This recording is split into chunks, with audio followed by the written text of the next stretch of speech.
Reducing your cost of living expenses while increasing your revenue streams.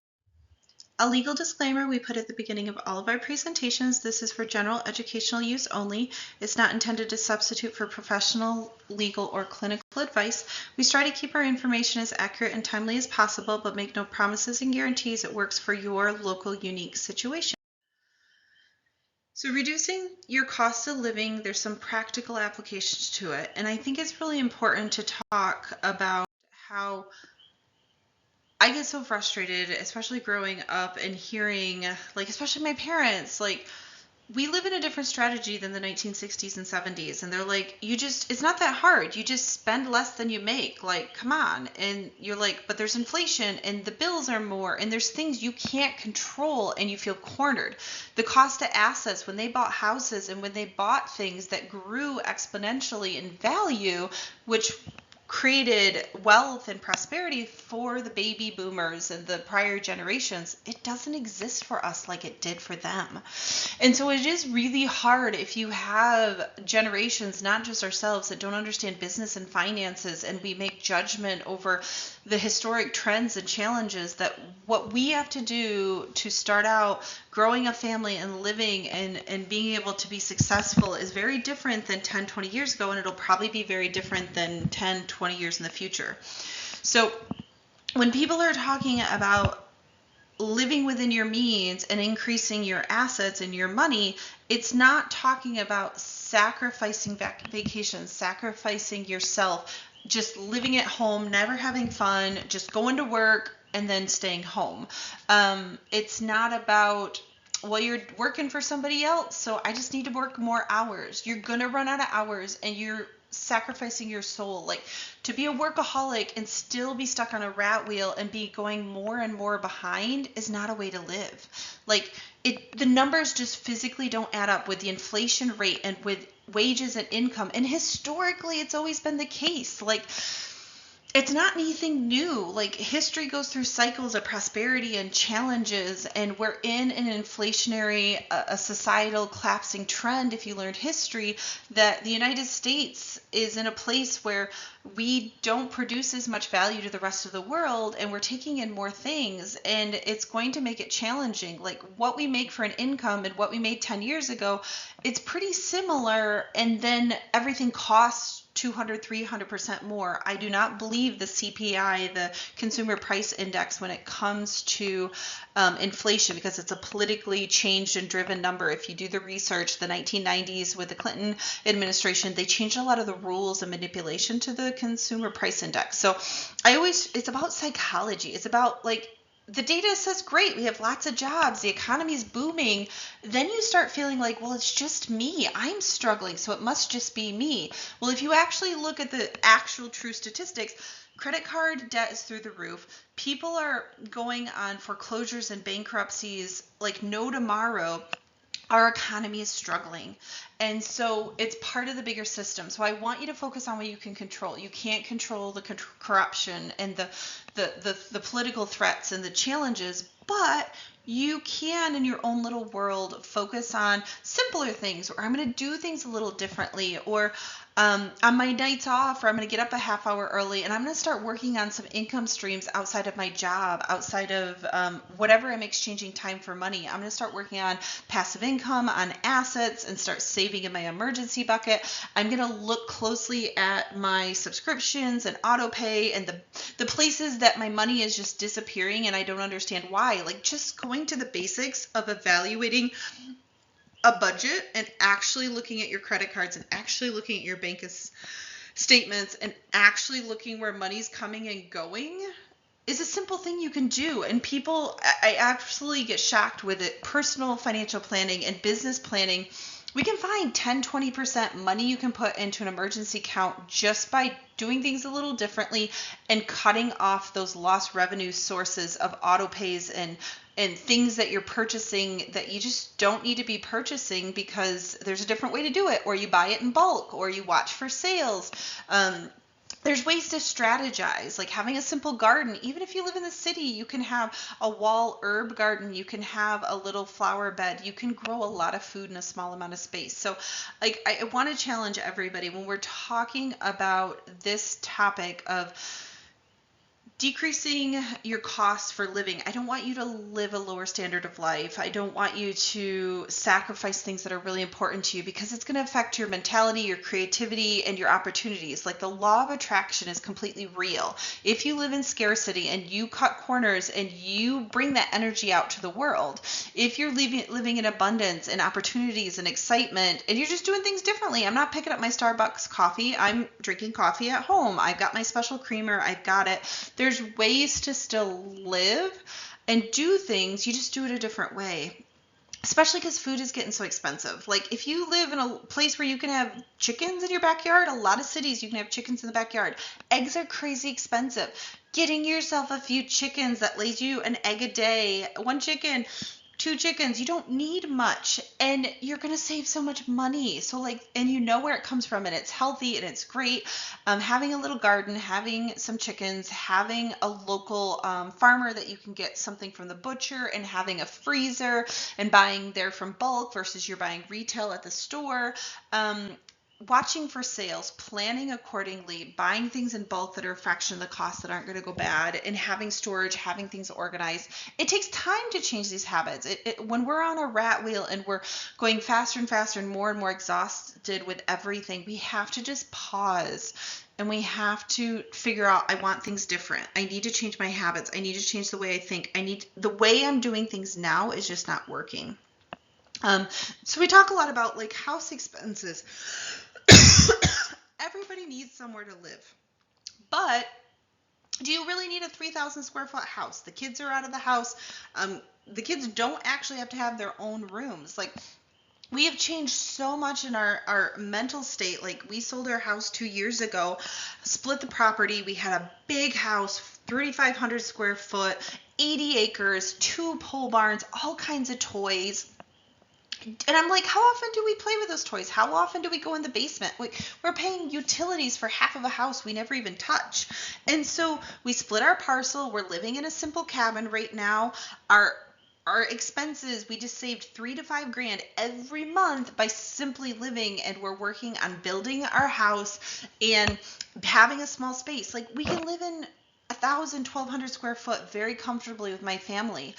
And we can have an office, and I can have a place to work. Like, some of these cultural things we think we need because we have to keep up with the Joneses, but then you don't realize you're not just paying X amount for the house of what it listed as. You're on average paying double that over 20, 30 years with interest and compounding. The amortized interest rates are completely different than fixed interest rates. So I stress to people, yes, your house can be an asset and it can increase with value, but people don't realize with wear and tear and all the utilities for a big space, and you get all this material and all this stuff that just sits around and you can't find it, the bigger your house is. And do you really need all those things? Maybe you move to a lower cost of living place. Like, maybe you're in the suburbs versus downtown, or you're in the country and you travel remotely. Like, there's ways to get creative that you can downsize your housing expenses. There are phases where renting is cheaper than houses, but right now renting is pretty similar, if not more expensive than buying. But it kind of comes and goes. So when you rent something, you're always paying a landlord and somebody else. You don't get the equity. You are paying their tax deductions. You're getting, like, I encourage people to buy if they can, but to buy smartly. Like, this is not a good time of the market to be purchasing a house, because I think we're at the peak height of what it's going to be, and we're going to have another 2008 to 12 coming on. And I don't want you to have a house that you're drowning in debt over when the neighbor's house is half the cost of what you're paying for a loan. Like, that happens. It's happened to the Great Depression. It happens over and over again in cycles. That's why there was so many foreclosures from 2008 to 12, because there was so many houses on the market that it didn't even make sense. What they were paying for the loan was double what any house on the market was. So a lot of people would just let their house go, save up some cash, and go buy a cheaper house. It happens all the time. I can tell you stories when I talk to my neighbors and grandparents during the Depression, and farms, they would get 5 times more for a fraction of what they own, and they would just let the bank have back their other house. So if you own it free and clear, taxes, insurance, thinking about refinancing a mortgage, getting a lower payment, lower interest rates. The interest rates have drastically went up recently, so that strategy is a little harder to do versus a couple years ago. Even looking at utilities, like, okay, can you do geothermal? Could you do wood? Could you do other utility companies to compare? Like, yes, I get it. We have to heat our home in the wintertime when it's cold. And maybe you move somewhere where the utility costs and the taxes are lower. There's a lot of things you can think about to help improve that house expense. Transportation costs, like you don't need a big fancy sports car, you don't need a big SUV gas guzzler, but there's great things. Like I love Priuses, I love space where you can get the kids and you can have room to put your supplies for your business in the back, and great gas mileage. Like gas is relatively cheaper now than it was, but if you follow trends and you follow global economics and everything, we don't produce any gasoline in the United States. If China and all this political turmoil is happening and they refuse to stop giving us gas prices are going to go through the roof. Like in Europe, they're paying $8, $10, $12 a gallon for gas compared to what we're paying. There's a lot of subsidies that we can do as being the world reserve currency that other places can't do. So I always stress, like, if you're big and tall and you're not comfortable and claustrophobic in a small vehicle, okay, find something that's used versus new. Sell your vehicle and not have a payment plan and get something more cost effective. You still have a vehicle, you still have a nice vehicle, but it doesn't have to be fancy. I think too many times we try to keep up with the Joneses and think we have to live a certain way, and then we're paying debt, we're paying payments, working all the time to try to play catch up. Carpool, ride shares is harder for midwives of what we do, but depending on your business and how you set up things, switching vehicles. If you live downtown and you've got public transportation all around, or you can maybe get a building that your business is in the lower level and your house is in the upper level, and you don't even need a car anymore. You can walk around, the grocery stores are close by. It works better for people that live in the city than people that are rural. You have to have a vehicle to pretty much get around, but just think about your situation. How can you be creative to save on your necessary transportation costs? Food and groceries, we've talked about this quite a bit. Everybody has to eat. You can't just stop eating. I mean, I joked, I was like, this is a benefit of fasting. I lose weight and I've just cut my food expense bill in half. Like, how is this not a win-win situation? There's a lot of benefits to fasting. I'm eating healthier.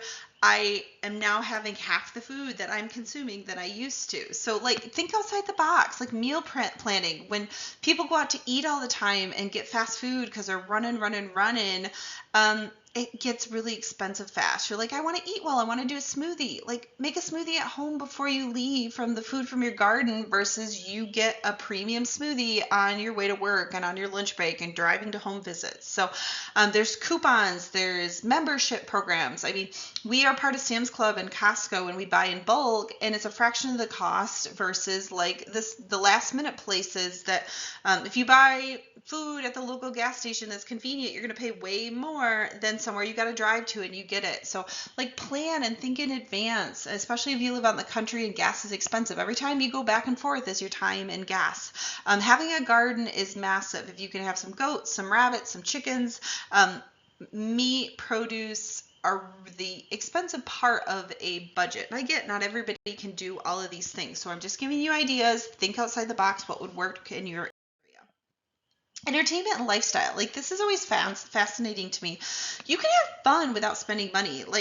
Get together with your friends, have a game night, play cards with your kids. We have, instead of saying, oh, I got to take them to the movies, I got to take them to do something, I got to spend money for my kids to be happy, we have pivoted a lot to, we have a whole wall of board games and cards, and we don't spend money and have a riot together. Maybe once a week, Friday night, Saturday night's pizza night, and you have some fun together versus you have to go do something all the time. You have to spend money to keep happy, and sitting outside, going for a walk, getting some hobbies. There's so many things you can do to help reduce that cost. I have such mixed feelings about if you do Netflix and these things, like, yes, it's cheaper than a movie to just rent it at home, but a lot of these sitcoms and shows, people get down a rabbit hole and avoid reality and just start streaming videos and sit around all day. Like, I don't want you to be that person.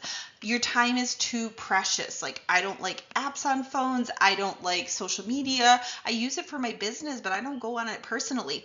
There's so much time that the society and the system tries to take away from us because of all the series that are out there, all the Facebook and the streaming and the post and the YouTube channels and the videos and the content. Like, you have to put boundaries on your time in those things. So I always stress to be careful. Explore low-cost activities. There's public parks, there's community fitness centers, there's activities that are completely free in your area if you spend some time digging. You don't have to spend money to have fun. Limit impulse buying. Like, if we all of a sudden, I don't touch my phone and go on Amazon and Walmart from 8 to 11 at night.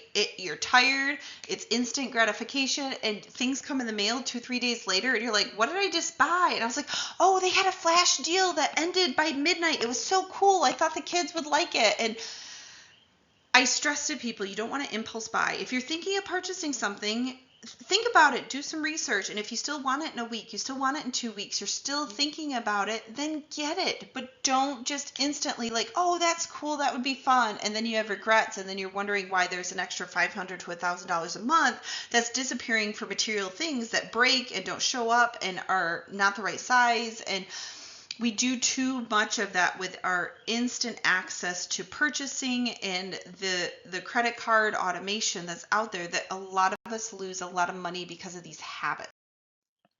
So we're going to talk a lot about the increasing your revenue streams. So I don't want you to just think I have to cut corners and not live a life. I want you to have family and hobbies and dreams, and I still want you to do things that make you happy, but just do them differently. And it comes with the income streams. Most people exchange their time for money, and the only way, if that's the way your mindset is set up, you're only going to be able to increase your income if you pick up extra shifts, if you work more, you take more clients on your delivery list. You are going to get exhausted and you're going to burn out. And you're going to serve nobody. You're going to have health problems and you're going to feel soul sucked and you're not going to love what you do anymore. So if you work for someone else, you show your value, you get some training, some certifications, and you ask for a raise or a promotion. If you're a business owner, you develop new skills, certifications, you update your fee schedules, you add more value, you create a team. You maybe, like I've done this before where I do locum assignments. I would much rather do locum midwifery contracts than work as a W-2 midwife. There's not the tax deductions that are there with W-2 versus 1099, but every time I jump around, I can compete in real time for my value versus your W-2. You're there, they're going to give you a raise. They're not all of a sudden going to offer you double. Like, I can tell you over and over again, new midwives making more than midwives that have been there 20, 30 years because the market's changed, and to get them to take the job, they have to pay them more. And these other midwives have been there forever, and their income is based on this pathetic cost of living increase. And so I stress to you, like, I just talked to my good friend last week. Her daughter just finished as an associate's degree in nursing. She has a master's degree in nursing for herself. She's been a nurse for 30 years. Her daughter with an associate's degree is getting offers, hasn't even graduated yet, and is going to be making almost what she does as a new grad, starting salary plus base and shift differential. And it's crazy. Like, if you stay at the same job and you don't keep up with the trends, you're going to get eaten by the system. So I always stress to people, look for the value, add value. You want to create a win-win. If you're going to ask someone for a raise, you have to show them as a business side how you're going to increase their profits, their value, their risk reduction, their quality improvements. By the money you're asking for, you're going to save them something. You're going to make them more money. You have, like, too many times we go into it of like, I want this when we do job interviews, when we ask for raises, when we're negotiating with clients of our services and our values, when I do consulting proposals. I have to show them, you're paying me this amount of money, but this is what you're getting for it. So this is why you can charge more. When you can show the value, you can show the income creations, the risk reductions, the things you're doing with your skills and services to them, it'll increase your earning potential. Some people will start little side hustles. They'll do some freelance. They'll do stuff they love.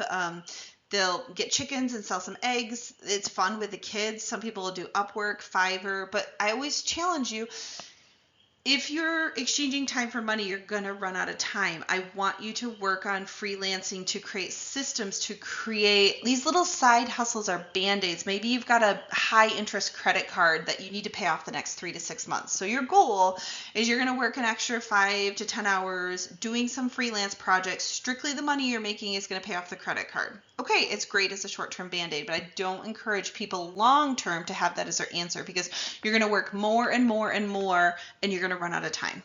Consulting services are awesome. Each one of us has so much knowledge and expertise that we are unique. Like, I talk to people all the time. It's the abundance mindset. I like, start a consulting company. Yes, I do it on a national level, but you're going to be the expert for the midwives in Texas. You're going to be the expert for the midwives in California.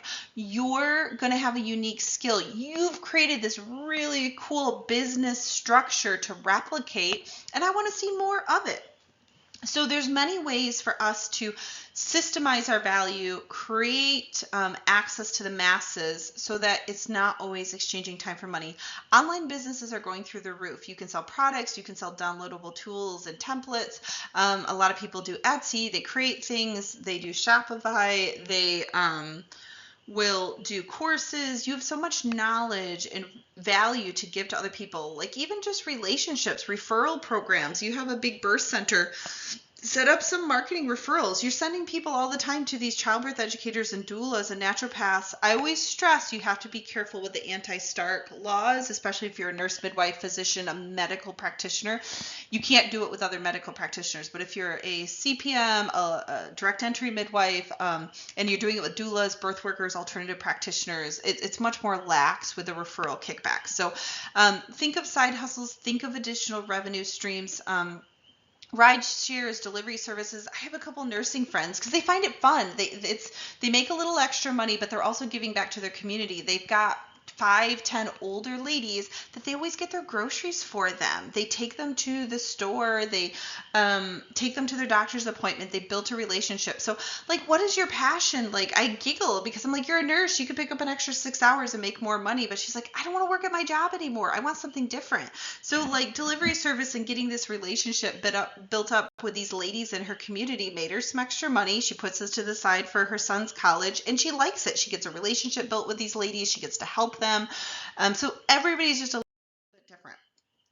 I love passive income streams. These are like the best because you're not exchanging time for money anymore. Like when I wake up in the morning and I just made $3,000, $6,000, $7,000 overnight from some courses, from some bundles, from some proposal packages that went through, it's glorious. Add value. Add automated systems that it's downloadable. You're having a team that's doing the things. You're creating a way to make money off of the resources, the tools, the knowledge that you have, and you can scale it up. I mean, you can do dividends. They're just not high paying. I think our greatest asset is us. Real estate is really cool because if you get in some good deals, like right now they're harder to find, but there's a lot of tax deductions that benefit your other income streams to lower your taxes. So it's not just about an inflation head, an asset appreciation, the potential passive income from the real estate, but the big part is the tax deductions that you can utilize from real estate. We talked about the ebooks, the courses, peer-to-peer lending. This is more of a higher level strategy. You become the bank for somebody else.